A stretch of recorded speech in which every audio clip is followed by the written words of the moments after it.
কিছু বিধান রাখছেন, যে বিধানগুলো একই আয়াতের মধ্যে যুগল করে সৃষ্টি করেছেন।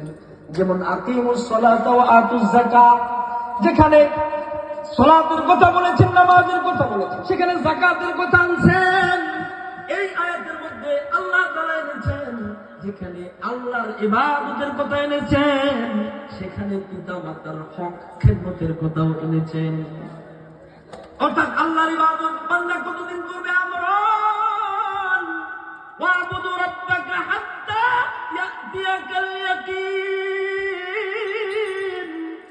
আমরণ, মৃত্যু পর্যন্ত বান্দা আল্লাহ তাআলার ইবাদত করবে। ঠিক এই আয়াতের মধ্যেই আল্লাহ তাআলা বলেন, বান্দা আমরণ, মৃত্যু পর্যন্ত তোমার পিতা মাতাকে নেক নজরে দেখবে, তোমার পিতা মাতার খেদমত করবে, পিতা মাতার সন্তুষ্টি অর্জন করবে।